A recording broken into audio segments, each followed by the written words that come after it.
Well, it's been a while since we've met on Wednesday night, and I hate to see the Wednesday night Bible studies become a thing of the past. So I thought I might just pick up with Romans, and we'll try to go ahead and continue on with Romans until we can get back together, and then hopefully we'll be close to wrapping it up and we can move on to something else. Just by way of a reminder, I'm mostly going to focus on reminder this week.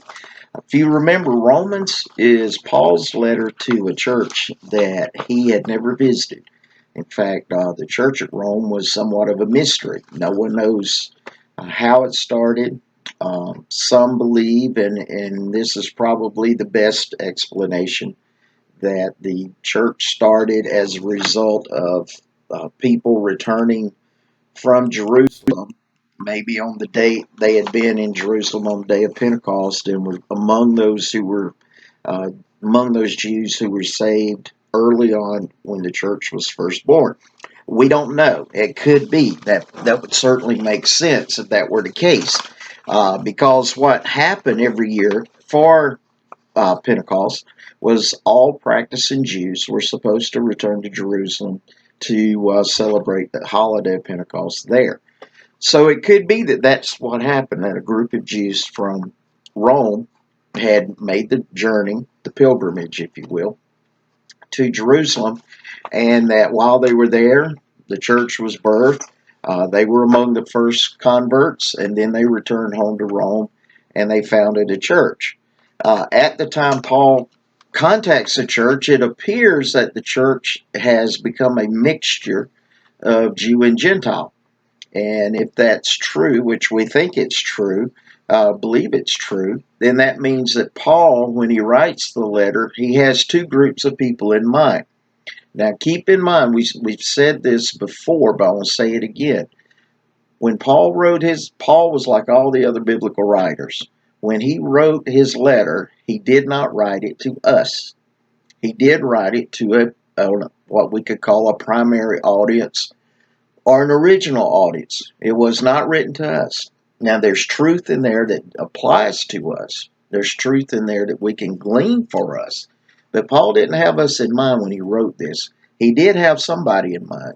And who he had in mind at this point was a multicultural congregation, probably majority Jewish or people from a Jewish background, but there were Gentiles there as well. And so, like I said, it was a church of mystery. We don't know if they had a pastor, who the pastor was. We don't know anything about their doctrine. He didn't know. He certainly didn't know. And so he decided that he would make a trip to Rome. And his plan was to go to Rome. And as he says in the introduction, he wanted to introduce himself to the church. In this letter, he gives them the basics of sound doctrine that'll be enough to sustain them until he can get there. And his plan was to go, and in fact, he says in these first few verses, he said, I want to uh, meet with you so that we can mutually minister to each other. In other words, he's not saying I'm the one man show who's going to come to town and fix everything. He recognized they had something to speak to him as well. So why Rome? Why was Rome such an important church to Paul? Because at that time, Rome was the probably most important city in the Mediterranean world. It was the home of the Roman Empire, the political capital of the Roman Empire. And there were people who lived in Rome from all around the world, many of whom were there for commercial reasons. And so he understood that at least at that time, Rome was the city. And he could probably foresee that the Roman church, or at least the church Christians in Rome, were going to become very important in the network of churches. Now, keep in mind, too, at this time, uh, the churches that Paul starts and that the other apostles helped to start are all part of a big network. And this big network of churches originally had its headquarters in Jerusalem. But when persecution broke out, they moved. and they moved everyone to Antioch. And then in Antioch, that became the center of the church. So Paul he hears about this church. He wants to go to Rome uh, because they were a powerful city, and he could foresee them being a powerful church, and also because everything pagan was in Rome. And so he wanted to give them the basics of sound doctrine so that they would not allow the ministry of the church to get off track and the message of the church to get off track. Because it was going to be very easy for that to happen when a church was located in a town where they were bombarded all the time by pagan worship, pagan beliefs, especially unique takes on Greek philosophy, which was the predominant philosophy of that day. So, some of the key themes he mentions in the text is the universal need for salvation is the big one. Now, I emphasize that one, and we'll talk about some of the other terms in a moment. I emphasize that one because if you remember, we said that Paul's approach to writing Romans was fairly simple. He first reveals the problem, and then he reveals the solution. If you don't define the problem first, the solution makes no sense. So he defines the problem basically. He really introduces the problem in chapter 1, but through the first 7 chapters, roughly, he's talking about the problem. And the problem is that humanity is separated from God due to sin. Now, part of that separation is that we possess, called different things. He calls it the flesh, sinful nature, fallen nature. Uh, I used to have a lot of fun with students I taught, and I would always say fallen human nature. And at the end of their time in the school, they ask all the students, "What's one phrase you remember your teacher always saying?" And when they mentioned my name, it was always fallen human nature. Well, that's true because that is the problem. We have a fallen human nature that is sin oriented. And because of that, Paul tells us in the book of Romans that there is nothing we can do through human effort to earn God's approval. Nothing. And the reason why is because God has revealed his laws, and the laws or commandments of God are the requirements for righteousness or being right with God. But we have a nature, that fallen human nature, that will not submit to the law of God. Now, Paul makes an interesting statement in this book. He says, not only will it not do it, it can't do it. And so it's one thing for me to say, I will not do something. It's a different thing for me to say, I can't do something. I don't have the ability or capability to do it. So when you look at that, you can say, all right, I will not eat a donut today. Okay, I cannot eat a donut today. That's a choice of my will. I can choose to do it or I can choose not to do it. It's up to me. I cannot make the choice that I want to fly like a bird today because I don't have the capability to do it. I mean, I may want to fly all day long, but that doesn't mean that I can. In fact, I can tell you I cannot. And I sometimes when I hear people talk about, well, so and so claims to be a Christian, and there's no evidence of it whatsoever. Well, my response to that is, well, I'm Superman, but I can't fly. You see? So there's a difference between will not and cannot. And so not only will our fallen nature will not submit to the law of God, it can't. And because it can't, we've got a mess. We've got a problem. And that's the point of the first 7 chapters of Romans, is to emphasize the fact we've got a problem. And it's a problem we can't fix. We can never be good enough to fix this problem on our own.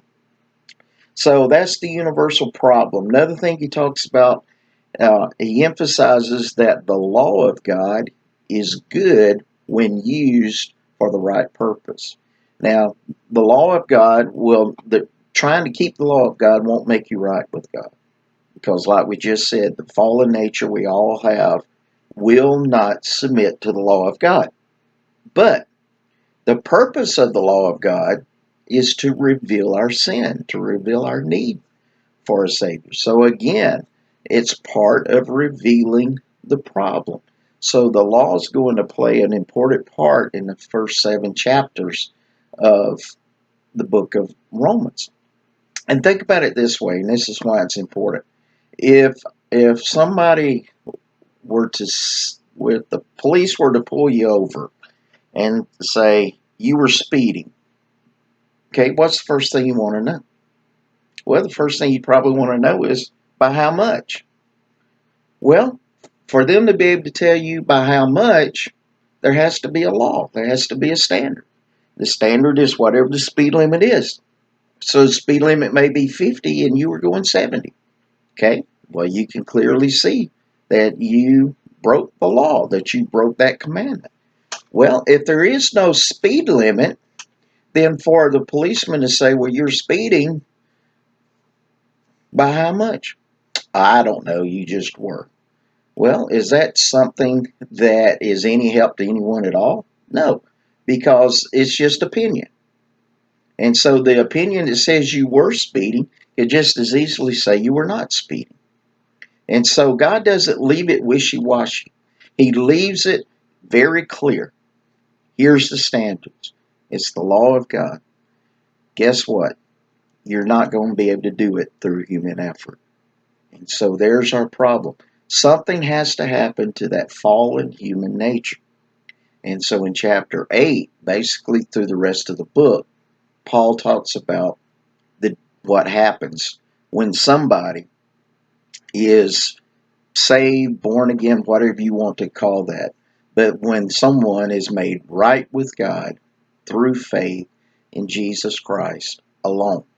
Now, I always use that long phrase there, through faith in Jesus Christ alone, because I don't want us to get confused over how salvation comes. It doesn't come because we're so good. It doesn't come because of who we are. It doesn't come because of our ethnic background. Salvation is through faith in Jesus Christ alone. So, that's Romans. He emphasizes the sovereignty of God. And we'll see that in the beginning as well as towards the end. Although he's going to use sovereignty a little bit different towards the end of the book than he does at the beginning. Justification. We're going to see a lot of legal terms come into the picture with this book. And that's because Paul knew the audience he was writing to. And for the Romans, matters of law, politics, economics, these type issues were the primary issues. They really didn't care about philosophy. Um, they didn't really care about religion, for that matter. Most of that kind of stuff they just stole from the Greeks, from Greek culture. But their big thing was law, politics, and law, politics, economics. So understanding that, understanding how important the legal system was in Roman thinking, Paul presents the gospel in legal terms. And so when you read Romans, what you're going to find is he spends a lot of time incorporating words that you would hear in court, such as justification. Justification means to be declared innocent. It does not mean you are innocent. It just means you've been declared innocent, as in a courtroom. And so the verdict was innocent. Were you innocent? Doesn't really matter. The verdict is you're innocent. So that's justification. Justification means to be made just as if we had never sinned. All right, so that's one word he uses. He uses the word sanctification. Now, sanctification is not a legal word, but it's a word that he borrows from the temple or from Judaism. They understood that in Jewish tradition, especially in the Old Testament, when they were bringing items into the tabernacle or into the temple to be used, those items had to go through sanctification. The priest had to go through sanctification before they could go in and offer offerings for people. And so this sanctification, justification is an event. That's the declaration of innocence. Sanctification is a process. That's the process of God making us innocent. Because in sanctification, we're being transformed into the image of Christ. And so he's going to emphasize that point, especially in chapter 8, which is the pivotal chapter of the entire book. Um, well, let's see. What else what I want to touch on? I think that might be it for today. All right, so Romans is an exciting book.